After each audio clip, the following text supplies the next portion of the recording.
Chapter 24. Baxter and Dashwood lifted Pilgrim by gurney onto their plane. They'd staved off the emphatic pleas of Hansford to take her directly to a hospital. He'd become increasingly irrational as he'd witnessed her physical state turn from bad to worse. He'd told them of the parchment, warning them not to handle it. Dashwood pointed out, whatever the cause, the damage had been done, and their only priority at that moment was to fight to stabilise her. It had been Baxter's firm hand on Hansford's shoulder that had finally made him pay attention and realise they were the only ones who might be able to save her. Once aboard, with the plane already climbing in a steep ascent, Dashwood applied the finishing touches to Pilgrim's intravenous fluids. He'd shifted from butler mode to efficient and cool-headed army medic. He was impressed by Baxter's ability to remain composed, knowing how difficult this all must be for him.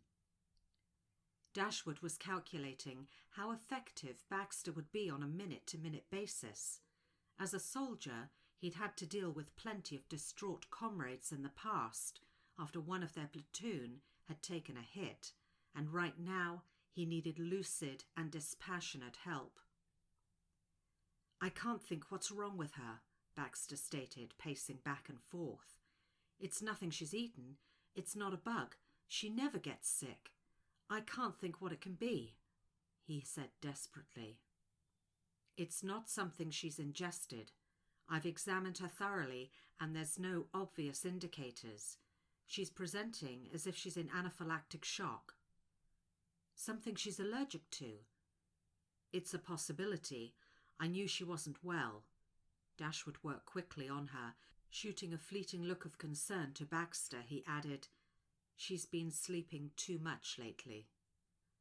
"I felt she was off, but she disguised it from me." "Whatever it is, it's cumulative. Otherwise she'd be dead by now." Baxter sat down with his elbows on his knees and his head in his hands, furiously racking his brain for anything else that stood out in his mind that she might have ingested. But the parchment was the obvious culprit. "She has an inbuilt antenna for that sort of thing. She'd know if someone was trying something on," Baxter thought aloud. "If her judgment was impaired by alcohol, for example, she might not be tuned in. It might not be the parchment," Dashwood added seriously. Baxter stood up and began pacing again. "It could be in her clothes." Dashwood quickly considered the possibility and was willing to entertain the idea. He'd seen some very innovative ways to kill during his time in the army, particularly after his promotion into asset development, many of which precluded anything as trite as a bullet. "We'll need to wash her down," he said. Baxter didn't hesitate, nodding towards him as they sprang forward.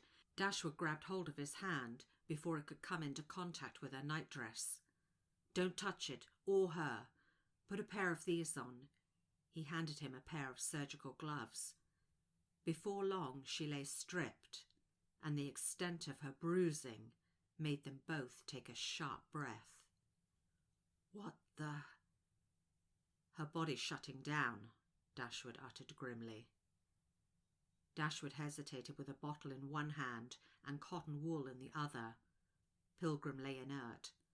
Her breathing had virtually stopped, and her heart had slowed to the point where the heart monitor had begun beeping its warning. "What?"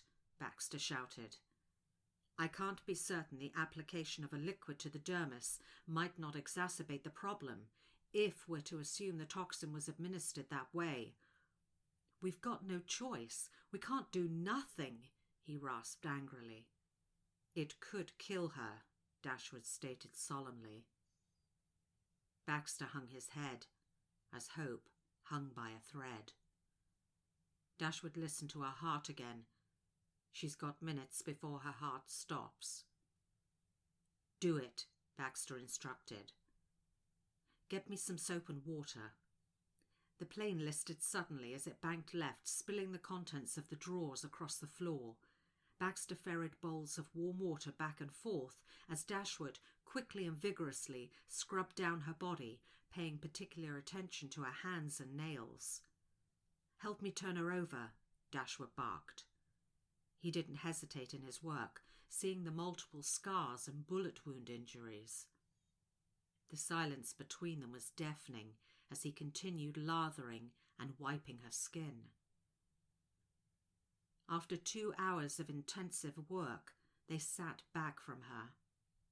Baxter had muted the heart monitor, but it still showed her heart rate as dangerously low.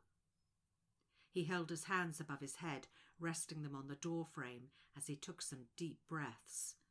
Whatever this thing was, it was more deadly than a bullet in her back.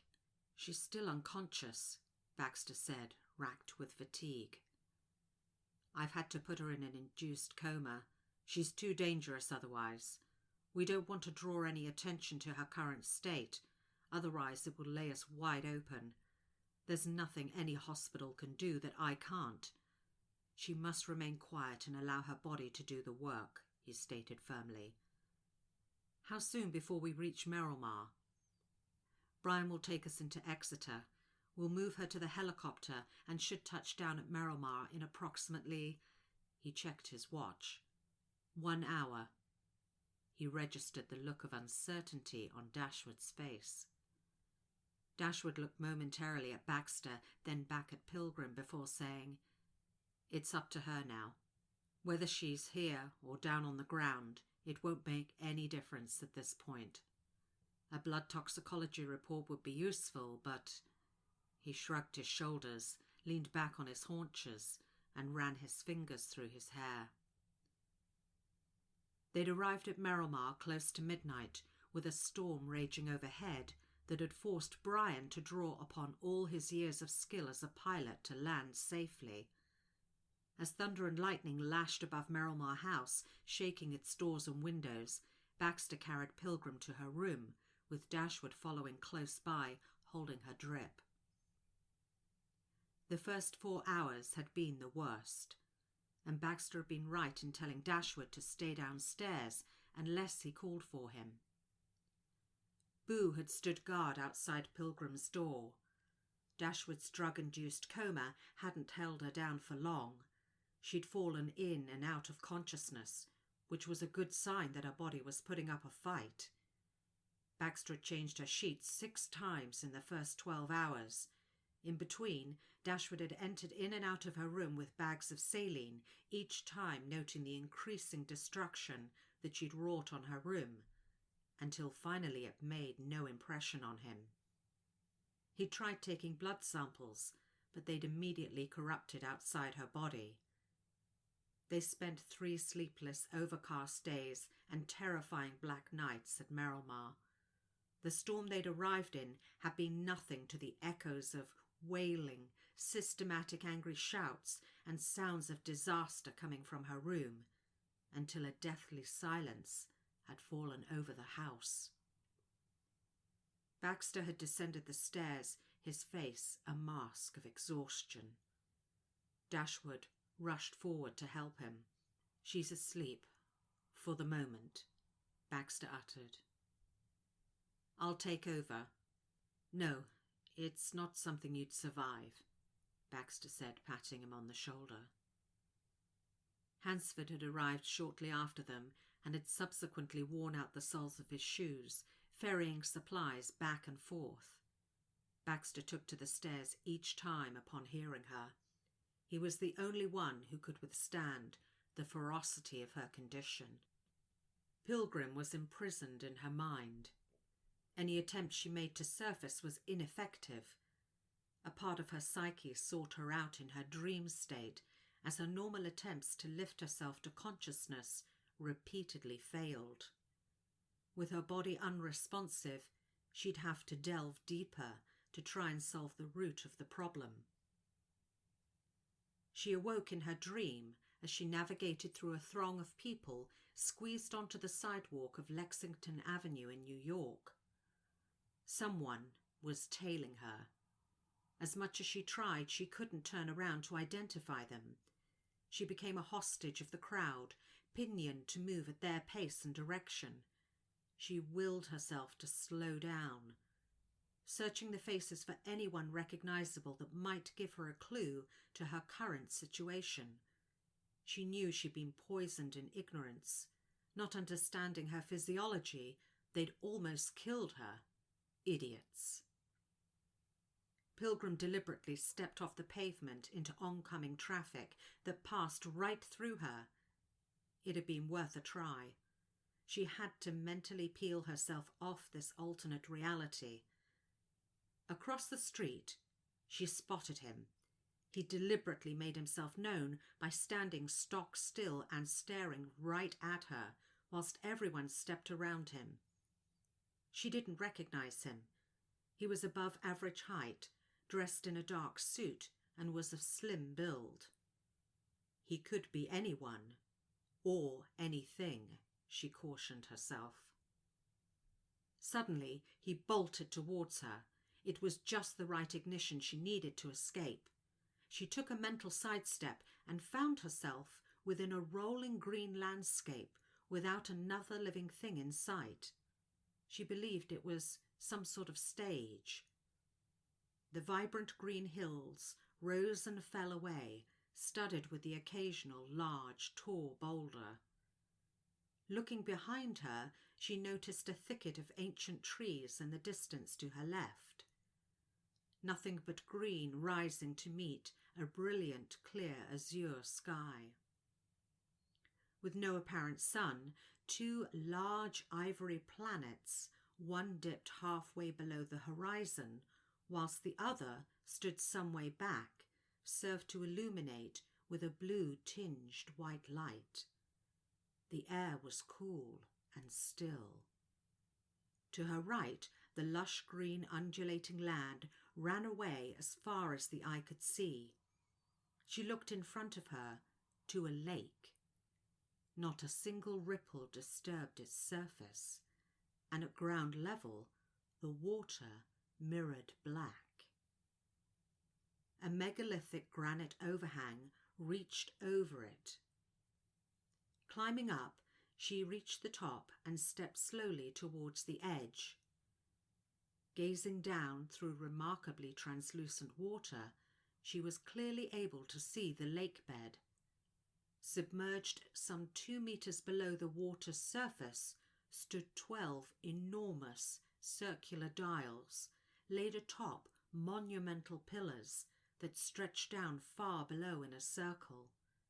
Each dial bore a different pictorial sequence.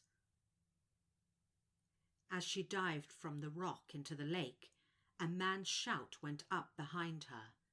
"Athena!" As her body came into contact with the water, it gave an almost imperceptible pull, dragging her into its depths. She felt no temperature or fluidity as she swam down towards the dials. Passing the monolithic towers, she looked up through the water. Day had become night. She swam further down until she reached the centre. She folded her body and began to turn. Without any effort on her part, her body gained its own momentum as she began to emit an indigo luminosity. Her gyroscopic motion triggered beams of light within the pillars surrounding her. Minute red globules erupted from her pores, discharging around her. As her body pulsed, it shimmered through variegated blues, filling the lake with brilliance. As the light intensified, it penetrated the lake's surface, illuminating the night sky. As she began to slow, she stretched out, absorbing the light back into her body. Now lying suspended within the depths, she looked up through the water. She saw the massive orbs of the two giant adjacent planets glow above.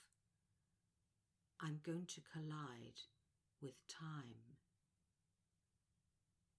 Physically spent, she felt her body lift towards the surface.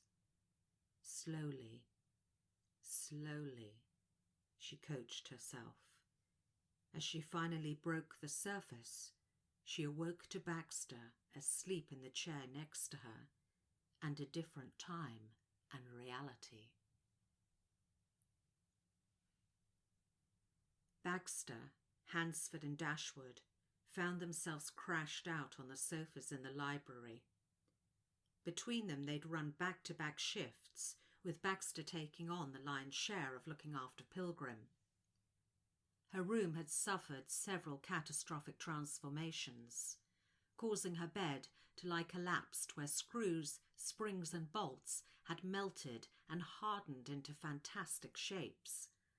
The heavy floor-to-ceiling drapes that had once graced the windows now hung scorched where the glass panes had ballooned out. Dashwood held his hands together on his chest. They each looked as if they'd been to hell and back. Unshaven, bloodshot eyes, old sweat stains on the top of new ones, in clothes that would never fully recover. Pilgrim's fluids and tissues degrade outside her body. I understand she's different. I just hadn't realised how different, Dashwood concluded contemplatively. Baxter stood, stepping over a recumbent Boo. He placed a comforting hand on Dashwood's shoulder as he headed towards the drinks cabinet. You've both been invaluable. I don't believe she'd be alive if it weren't for you too. He waved the whiskey decanter at them. They both nodded. Pouring the whiskey into their glasses and handing them around, he plonked himself into a chair. Now that Pilgrim was over the worst of it, a quiet relief had enveloped the house. Boo pricked up his ears, dashing out of the library and into the hall. The sound of Mr. Flint talking to someone carried through into the library. I won't be long, Mr. Flint. I'll take him into the village and back again. It looks like he's ready for a run. They heard the voice of a young man. Right you are, Richard. Don't keep him out for long, Mr. Flint told him seriously. No problem, the young man replied. The rattle of a metal chain and Boo leaping up and down carried through the hallway until the heavy clunk of the front door closing left the house quiet once more. Mr. Flint popped his head around the library door. Gentlemen, Mrs. Flint expects lunch to be ready in about an hour. How many of us are there? Sounds good, Baxter breathed, a sigh of relief, suddenly aware he'd barely eaten in the last 4 days, which would account for him feeling far tipsier than normal. Count me in, Dashwood said with a smile. After I better start thinking about packing and making my way back to La Amethyst. It'll need to be in readiness for your arrival. How about you, Hansford? What are your plans? Baxter asked. You mean apart from keeping all this to myself? Not much, really. Reality seems a bit of a bore, frankly. Count me in too. Anyone for a refill? Mr. Flint asked. They each raised their glasses. Who was that at the front door? Baxter asked as Mr. Flint poured him another. Local lad. He made himself handy while you were looking after Neath, he added matter-of-factly. Will she be fit enough for lunch? No, she's still very weak. Perhaps I'll have Mrs. Flint take her up a bowl of something, he added. Good idea, Baxter agreed, before adding, tell her not to be shocked by what she sees. Everything can be replaced. It's no bother. She's always been good to us, Flint said charitably. Dashwood waited until Flint had closed the library door behind him before asking Baxter, What do you think they'll make of it? Probably the same as you, he answered truthfully. Dashwood hesitated, twisting the end of his middle finger with his right hand before saying, I'm not sure if what I saw in Pilgrim's bedroom on the first night was real or not.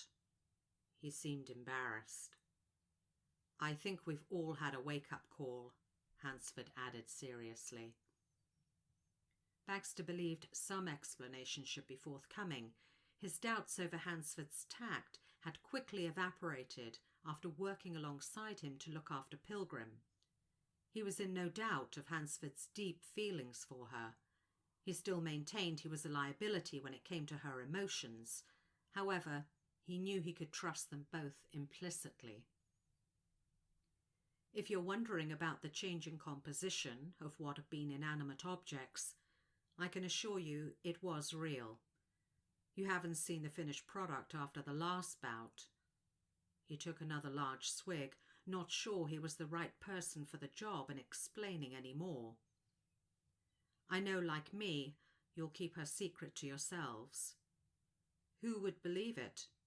Those very few who are aware of some of her abilities can do nothing other than confirm what you already know.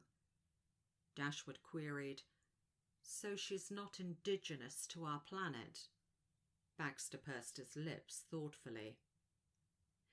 Pilgrim is 100% homegrown. In her words, she's a fast-tracked version of us. Great, Hansford hung his head. No one will ever learn it from me, Dashwood assured loyally.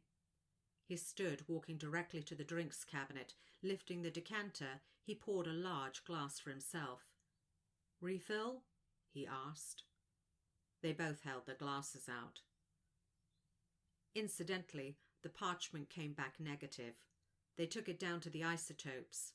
Nothing, Hansford stated. They were all left alone with their thoughts. Lunch was a quiet and subdued affair. Later that evening, Baxter said goodbye to Dashwood and Hansford, who were heading back up to London. Baxter dragged his weary body upstairs.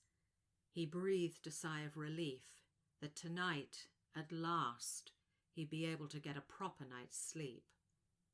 He popped his head around Pilgrim's door to see her fast asleep, an empty soup bowl tilted precariously on what remained of her side table.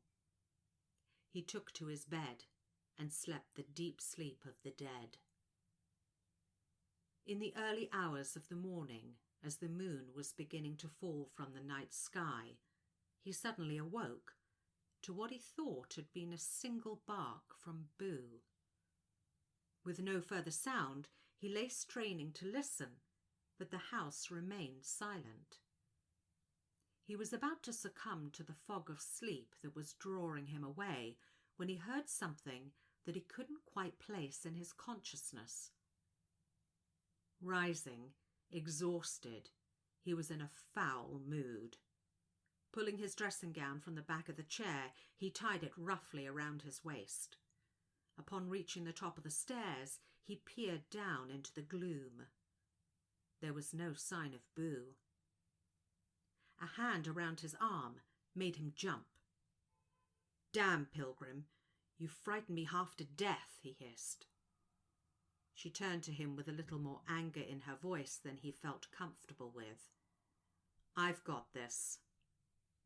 A luminosity sprang up in her eyes. "Thank God, I'm off to bed," he uttered, defeated. With Baxter gone, Pilgrim walked confidently down the stairs, saying, "Really?"